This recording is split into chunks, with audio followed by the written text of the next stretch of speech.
Let's understand the characteristics of a uniform random variable by examining each option and visualizing why option D is correct.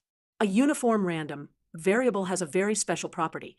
Its probability distribution looks like this, a flat, horizontal line over its range. This means the probability is constant throughout the interval.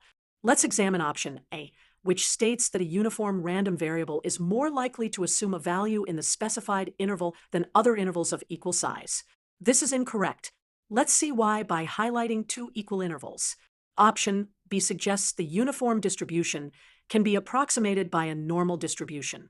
As we can see, a normal distribution has this characteristic bell shape, which is very different from our flat, uniform distribution. Option C claims it can be approximated by an exponential distribution. An exponential distribution decreases continuously, which is clearly different from our uniform distribution. Option D is correct. A uniform random variable is just as likely to assume a value in one interval as it is to assume a value in any other interval of equal size. This is because the probability density is constant throughout the range, making all equal-sized intervals have equal probabilities.